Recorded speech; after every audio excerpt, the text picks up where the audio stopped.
The wind howled across the dusty streets of Redrock, carrying the bitter scent of sage and scorched earth. Maris Ellwood clutched the threadbare shawl around her shoulders as she trudged, past shuttered storefronts and abandoned wagons. Her mother's cough echoed in her memory, ragged and wet, each gasp a cruel reminder of the clock ticking against them. The town doctor had already shook his head when she begged for help. The medicine, he said, was rare and costly. And Maris had nothing. Her boots scuffed the dirt as she passed the saloon. The sign swung lazily in the wind. The silver spur drink and luck await. She paused, her heart sinking. Inside, the sounds of laughter, piano keys, and clinking glasses reached her like a cruel taunt. Every coin she had gone to food and small remedies that did little more than mask her mother's suffering. The last of her savings had been spent on a measly tincture of herbs that promised hope but delivered. A shadow caught her eye. Through the swinging doors, she saw him, an Apache man, broad-shouldered and silent, sitting at the far corner of the saloon. His presence was magnetic, untamed, and commanding, but something in his gaze was almost human. He wasn't like the men laughing and gambling around him. There was an intensity in his eyes, a quiet storm behind the dark sheen of hair that fell over his shoulders. Maris swallowed hard. She knew what she was about to do might destroy her pride, might brand her forever, but there was no other path. Her mother's life was worth every humiliation, every risk. She pushed open the doors, and the raucous noise of the saloon hit her like a wall. Heads turned. A few men leered. She ignored them, making her way toward the Apache. He looked up, and their eyes met. She saw curiosity flicker in the depths of his gaze. Not lechery, not mockery, just a calm, unspoken question. $5, she said before she could second-guess herself. Her voice was steady, though her fingers shook as she held out the few coins she had scraped together. $5. Anything for... She faltered, the shame almost choking her. For help. He studied her, tilting his head slightly. Help? His voice was low, carrying the cadence of the desert winds, smooth yet strange to her ears. Yes, she said, her throat dry. For medicine? For my mother. She's dying, and I have nothing else. I'll do whatever you ask, just... Please. The Apache's lips curved faintly, not in a smile, but in a gesture that felt almost like understanding. He didn't speak for a long moment. Around them, the saloon carried on with its usual debauchery, unaware of the storm gathering at their corner. Finally, he spoke. Quiet and deliberate. You don't understand the weight of your words, woman. $5 is a token. It is not life. You offer yourself as though it can fix all? Why? Because I have no choice, Maris whispered. Her eyes burned with unshed tears. She'd lived her life in modesty, in quiet dignity.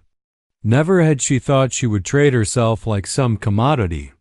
But the image of her mother, frail and fading, burned her conscience like fire. She had to try. The Apache's gaze softened slightly. He gestured to the empty seat beside him. Sit, he said.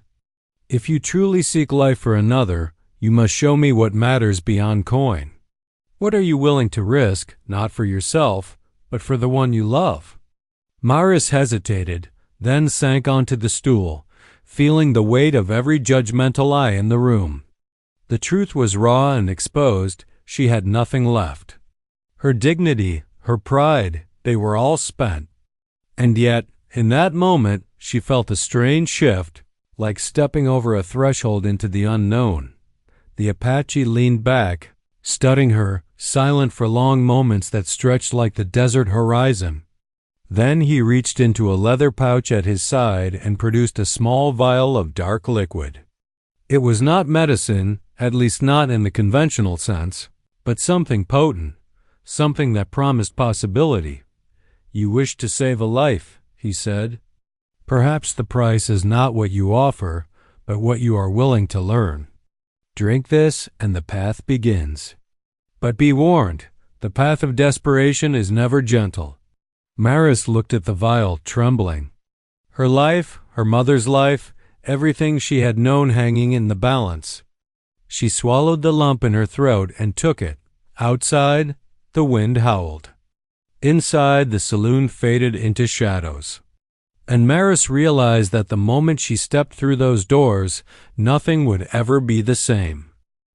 Maris clutched the vial tightly, the dark liquid cold against her palm. She could hear the saloon's laughter and piano playing fade into a distant hum, as if the world itself had grown quieter.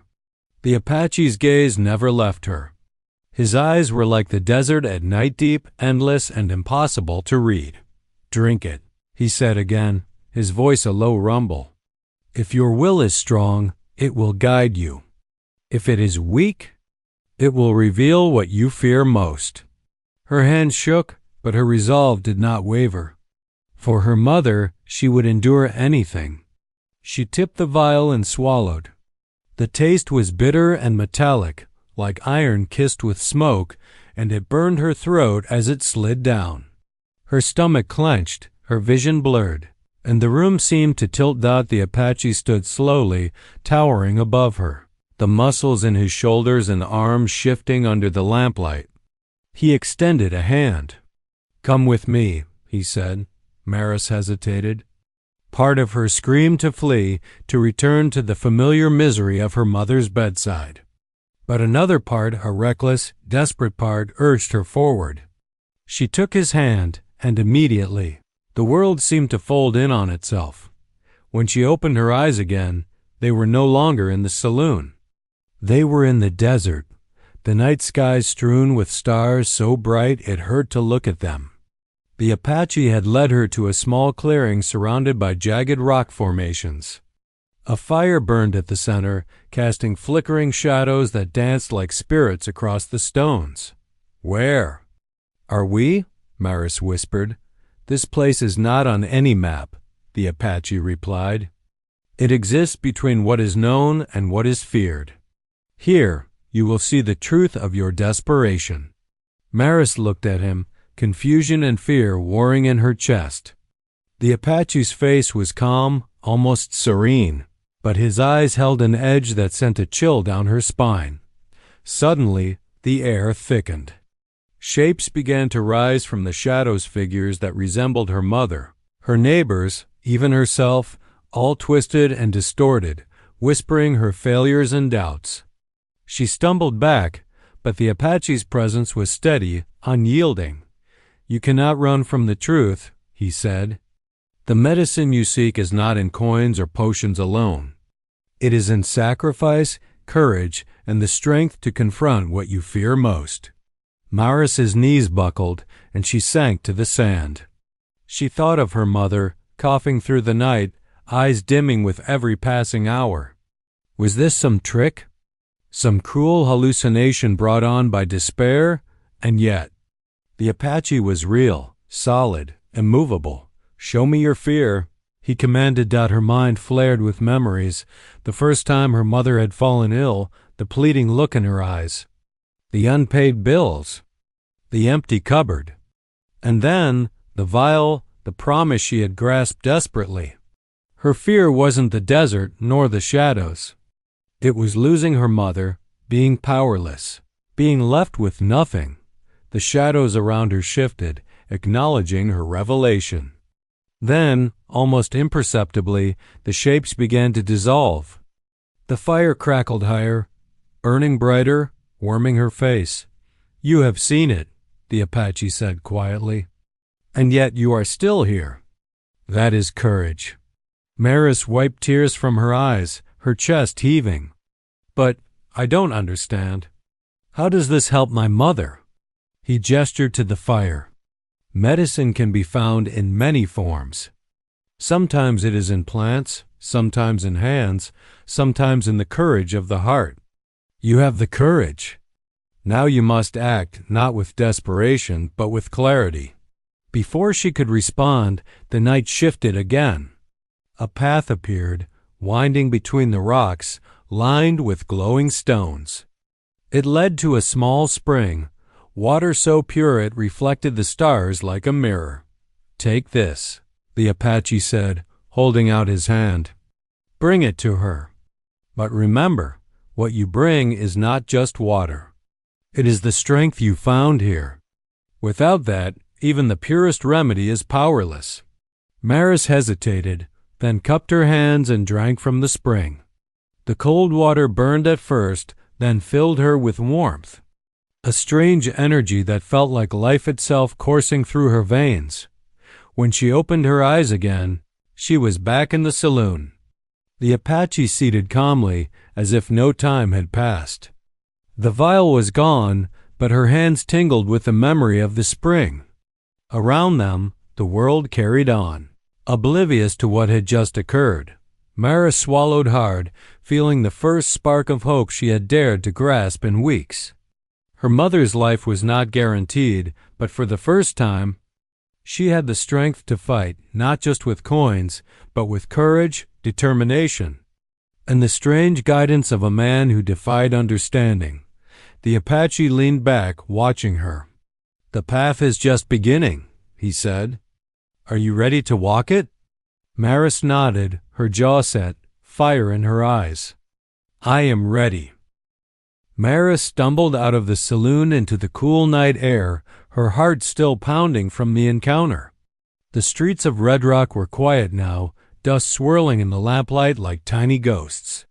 She clutched the small vial she had received from the Apache, though now, after the strange desert vision, it felt less like a vial and more like a promise.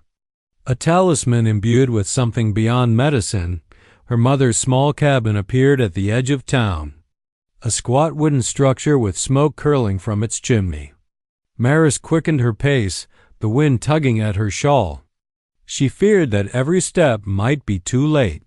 Her mother, fragile and trembling in bed, stirred as Maris entered. "Maris." "You're late," her mother croaked, voice barely audible over the rasp of her cough. Her eyes were glassy and sunken. "Did you?" "I've brought something," Maris interrupted, holding up her trembling hands. "Something that might help?" She knelt beside her mother's bed and uncorked the vial, pouring its contents carefully into a small cup. The liquid glimmered strangely, like water kissed by moonlight. Her mother's eyes widened as Maris guided the cup to her lips. "It's warm," she whispered, taking a sip. Color seemed to seep back into her cheeks, and for the first time in weeks, she drew a full breath without wheezing. Maris's chest tightened. Could it really be working? The relief was brief. The room shifted slightly, almost imperceptibly, as if the air itself had grown heavier. Maris's mind raced back to the Apache's warning. What you bring is not just water. It is the strength you found here. Without that, even the purest remedy is powerless. She realized then that the true test had just begun. The strength she had gained from the desert, the courage, the fearlessness, was now her responsibility to wield. It was not just a gift. It was a burden. That night, she stayed at her mother's side, watching her sleep. Every cough and shiver sent a jolt of fear through her. Sleep eluded Maris, replaced by memories of the saloon, the Apache, and the strange, glowing path in the desert. By dawn, the fever had broken slightly. Her mother's breathing was steadier, though weak. Maris felt hope blossom cautiously, fragile as the desert wildflowers after a storm. But she knew that hope alone would not suffice. The medicine, the courage, and the strange lessons she had absorbed in the desert were only the beginning. Days passed, and the transformation in her mother was gradual. Maris devoted herself to care, using herbs and remedies she had scavenged alongside the mysterious liquid from the Apache. The town whispered rumors, how Maris Ellwood, the poor woman with nothing, had somehow managed to pull her mother back from the edge of death. One afternoon, Maris walked back toward the saloon.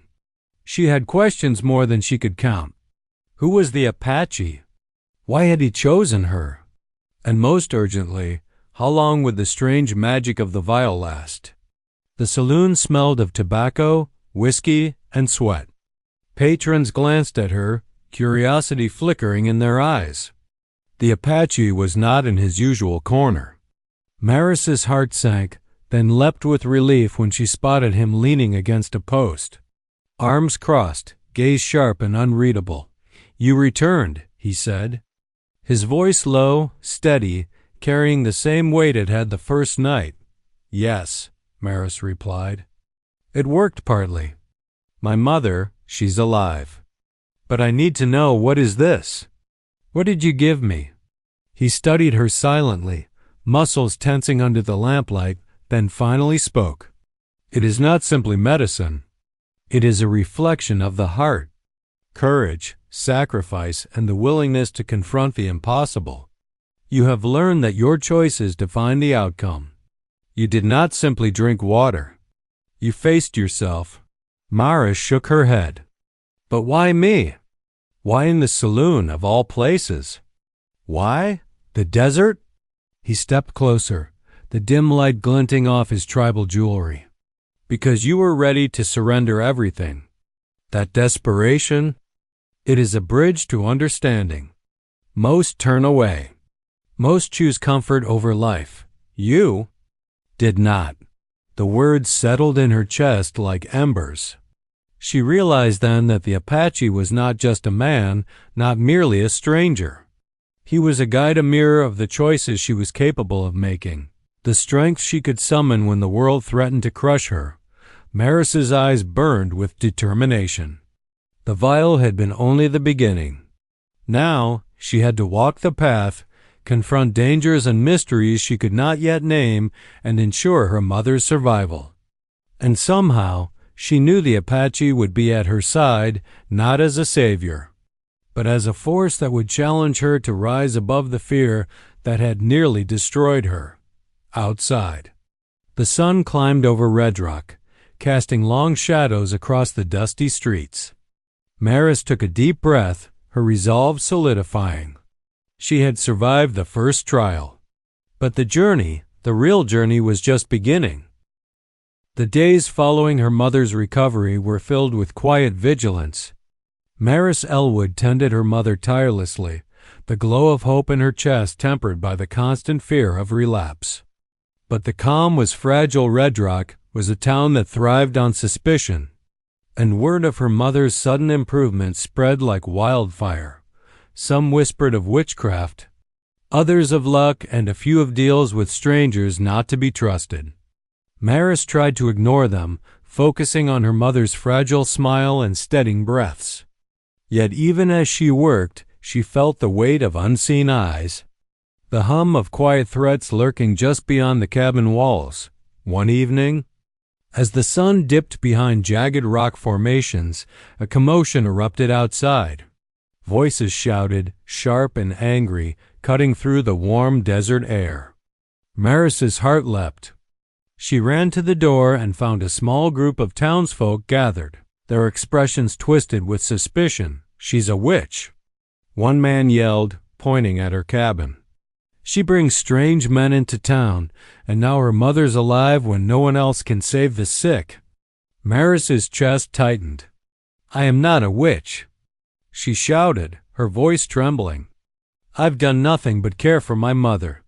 A tall man with a grim face stepped forward. "We've seen enough. Strange men in the saloon, glowing water. You tread dangerous paths, woman. Redrock will not tolerate it."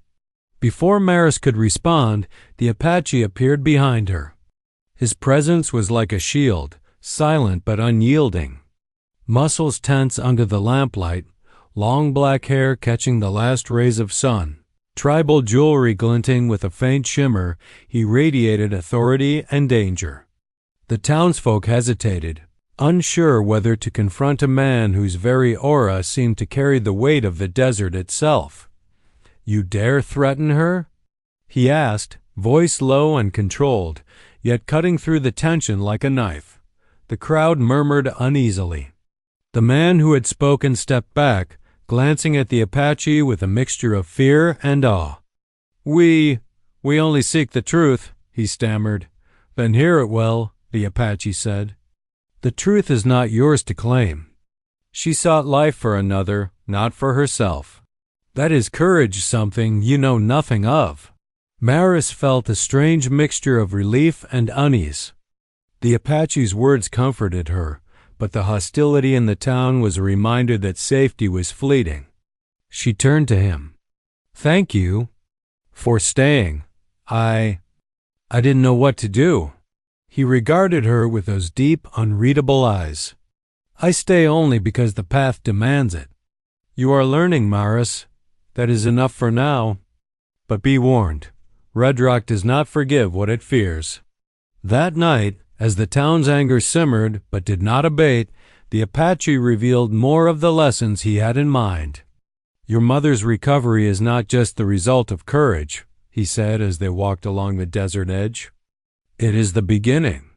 Life is fragile, Maris, and it is the choices we make in desperation that define who we are. You offered yourself in a moment of helplessness, and it has set forces in motion you cannot yet see." Maris listened, the wind whipping her hair around her face.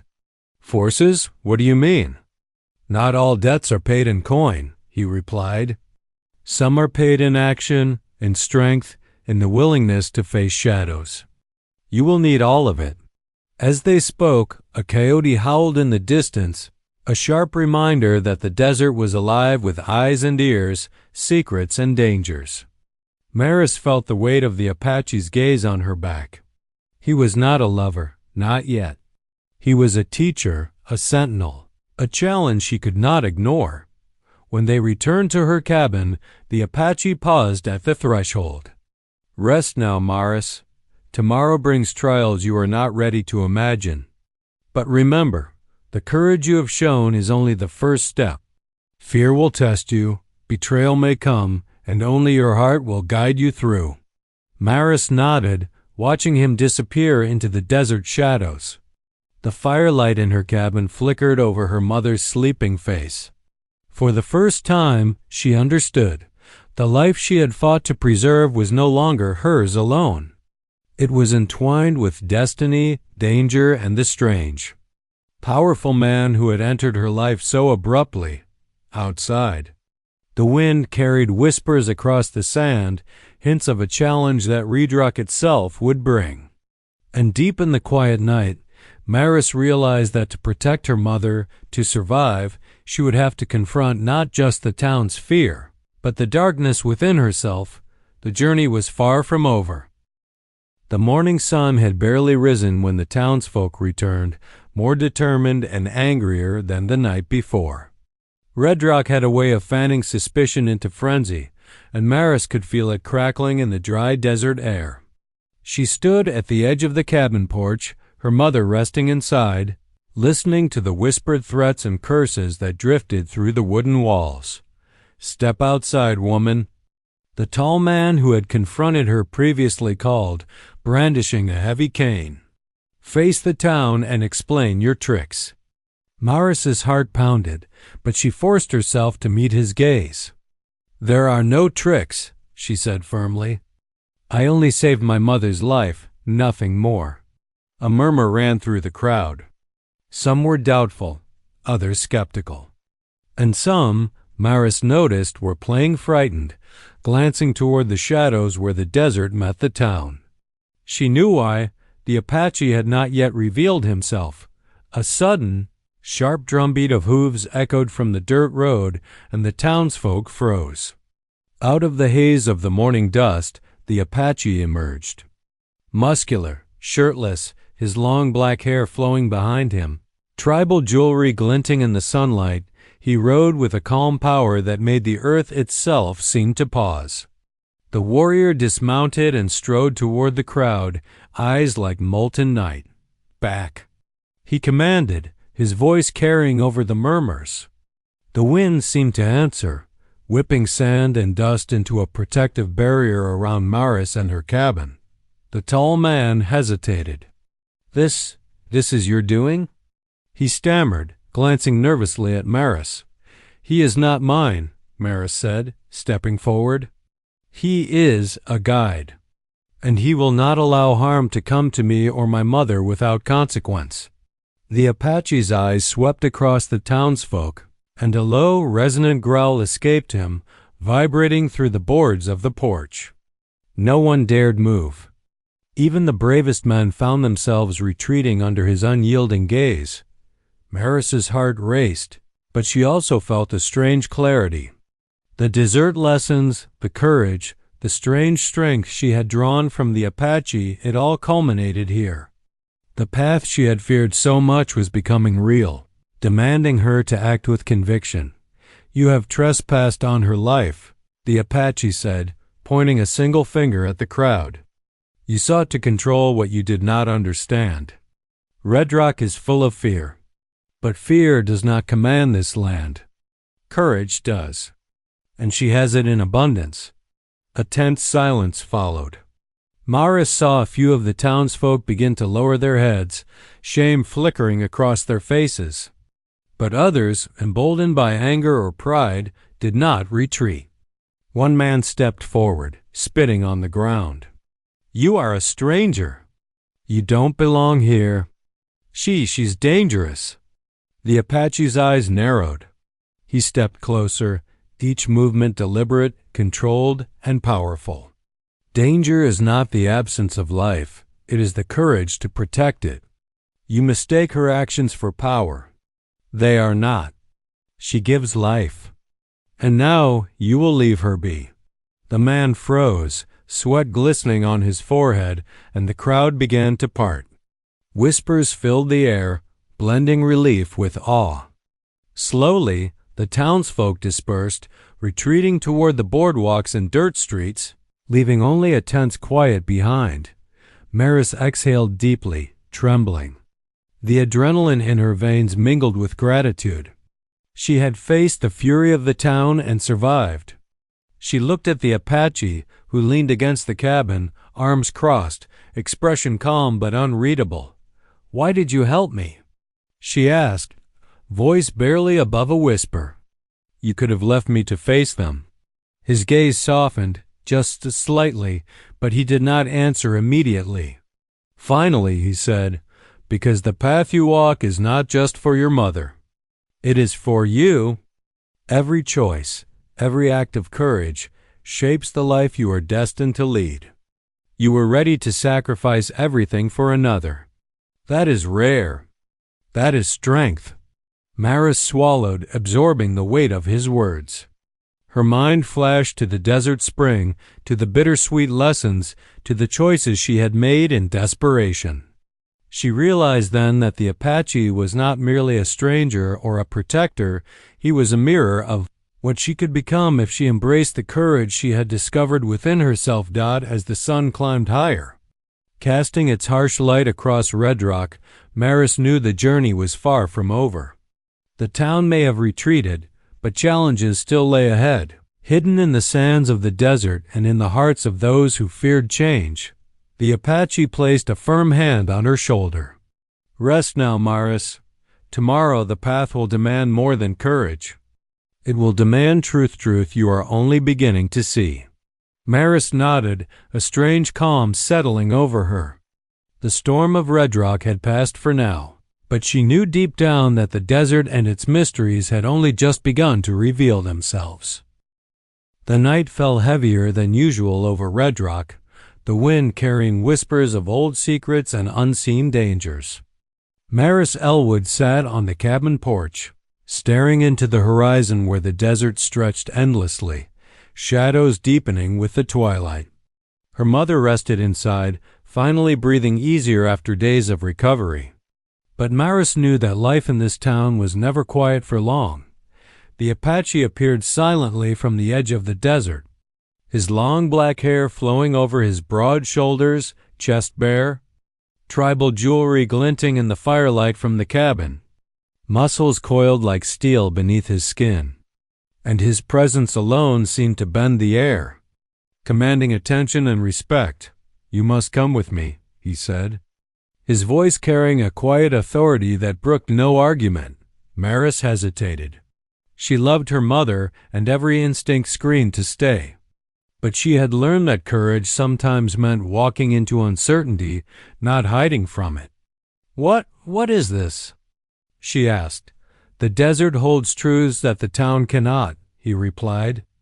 "You have shown courage in the face of fear. Now you must confront the shadows that linger in your own heart. Only then can you ensure your mother's safety." Maris took a deep breath and nodded. She followed him into the desert, the night air cool against her skin. The Apache steps were silent, purposeful, and she had to sprint to keep up. Eventually, they reached a vast canyon where moonlight struck jagged rocks, casting strange and distorted shapes across the sand. "Stand here," the Apache commanded. He motioned to the center of a circle marked by stones glowing faintly under the moonlight. Maris felt a shiver of unease. "Close your eyes. Listen." She obeyed. The desert around her came alive, whispers, footsteps, the rustle of unseen creatures. She could feel shadows crawling across her mind, forcing her to confront her deepest fears: losing her mother, being powerless, the shame of offering herself for money, the desperate gamble that had brought her here. "Do not fight it," the Apache said, his hands resting lightly on his knees. "Feel it, understand it, and accept it. Only then can you turn fear into strength." The shadows swirled tighter, forming the shape of her mother, pale and coughing, fading in and out. Maris's chest tightened with panic, but she forced herself to breathe. Each memory, each moment of despair, each sacrifice she had made flowed through her. Slowly, the fear shifted, becoming a solid, burning determination. "You are ready," the Apache said. His voice was calm, almost reverent, as if acknowledging her transformation. "Now take it. Accept the truth of your courage. It is not the vial, nor the water, nor my presence that will save her. It is you. You are the protector, the life-bringer." Maris's hands trembled, but she lifted them to the moonlight. A strange warmth spread through her fingers and up her arms, and for the first time, she felt power, not magic, not force, but a life force drawn from her heart. She realized then that the desert had given her something greater than medicine. It had given her strength beyond fear, strength to act, strength to face whatever Redrock or fate could throw at her. The Apache stepped closer, his eyes gleaming. "Remember this, Maris. Strength is not the absence of fear. It is the choice to act despite it. Protect your mother, and nothing will break you." She nodded, swallowing back tears of relief and awe. The desert seemed to exhale, the shadows retreating, leaving only the soft glow of moonlight and the warmth in her veins. When they returned to the cabin, Maris felt transformed. Her mother stirred, weak but alive, and Maris knew that nothing would be taken from her without her consent. The Apache watched her silently, muscles relaxed now, a shadow of a smile on his lips. "You have passed the trial," he said. "But the final test is not over. It waits in Redrock, where fear and greed will always seek to challenge the brave. Are you prepared?" Maris met his gaze with unwavering resolve. "I am," the Apache nodded, stepping back into the shadows. "Then rest, Maris. Tomorrow the town will test you again. And when it does, you will stand not alone, but as someone who has faced herself and emerged stronger." Outside, the desert whispered around her, a promise and a warning intertwined. Maris Ellwood understood, at last, that courage was not given, it was claimed. And she was ready to claim it, no matter what lay ahead. The morning sun burned through the dusty streets of Redrock, casting long shadows across the empty boardwalks. Maris Ellwood stood on the porch of her mother's cabin, the weight of the past weeks etched into her features. Her mother, now steady and breathing easily, watched her from the doorway, eyes filled with cautious hope. For the first time, Maris allowed herself to believe that survival was more than a fleeting miracle, But Redrock had not forgotten. Word of the mysterious Apache warrior and the woman who had defied the town had spread, stirring unease and resentment among those too fearful to understand courage. Maris knew confrontation was inevitable. She drew a deep breath, steadying herself for what would come. A dust cloud appeared on the horizon. Hooves kicked up the dry earth, and a group of townsfolk emerged, led by the same tall man who had challenged her before. Their faces were grim, eyes wary, hands gripping weapons more out of intimidation than intent to harm, yet danger was palpable. Maris's pulse quickened. She felt the Apache's presence before she saw him. Silently, he emerged from the shadows, chest bare, muscles rippling, long black hair framing his stern face, tribal jewelry catching the sun.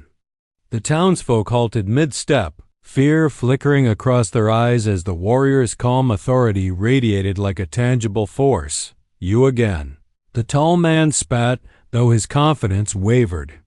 This cannot continue. We will not allow strange men and women to dictate what happens here. The Apache stepped forward, voice low and resonant. You mistake courage for arrogance and life for control. She has risked everything for another. That is honor. That is strength. Step aside or face the consequences of your ignorance. Maris felt a surge of determination. For weeks, she had been afraid of losing her mother, afraid of the town, afraid of herself. But she had learned something in the desert, something the Apache had shown her. Fear was only as powerful as the courage you refused to summon. She stepped beside him, shoulders squared, voice steady. "I am not afraid of you," she said. "You will leave my mother and me in peace, or you will answer to the consequences. I have faced fear in the desert, and I will face it here as well." The townsfolk wavered, some lowering their weapons, uncertainty creeping into their hearts. The Apache's gaze swept over them, unwavering, magnetic, a force they could not challenge. Slowly, the crowd began to retreat, murmurs of awe and grudging, respect following them as they disappeared into the streets. When the last of the townsfolk had vanished, Maris exhaled, relief washing over her. She turned to the Apache. "Thank you," she whispered. I could not have done this alone." He studied her, a rare softness in his eyes. "You did this yourself, Maris. I guided you, but the courage, the strength, that was always yours. You have passed the trials the desert set before you and the ones the world demanded of you." For the first time, Maris felt free. Not just from fear, but from doubt, shame, and the constant ache of helplessness. Her mother emerged from the cabin doorway, frail but smiling. She wrapped her arms around her daughter, tears glistening. "I thought I would lose you," her mother whispered. "But you never gave up." Maris held her close, feeling the life she had fought so desperately to protect. "I promised I would do whatever it took," she said softly. "And I did?" The Apache watched them, the desert wind rustling through his long hair, the tribal jewelry glinting faintly in the sunlight. "Your journey is not over," he said, voice low, almost a whisper. "Life will always test you. But now you know what it takes to endure and to triumph." Maris nodded, a new strength in her chest. She knew he would not stay long. The desert called him, as it always had. But she no longer felt fear or uncertainty. She had learned to stand, to protect, to choose courage above all else. As the Apache disappeared into the horizon, Maris turned back to her mother and the cabin, the first rays of sun spilling warmth over the land. She realized that survival, courage, and love were not about avoiding the trials, they were about facing them together. And in that moment, Maris Ellwood understood the truth she had sought all along. Strength was not given. Luck was not enough, and heroism was not found in others.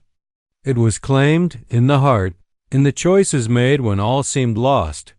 Redrock would never be the same, and neither would she. But for the first time, Maris knew she could face the world, the desert, and whatever mysteries remained with courage, resolve, and the knowledge that she had the power to protect those she loved. The wind carried her, mother's laughter across the desert, a sound of life renewed, and Maris smiled. Whatever came next, she was ready.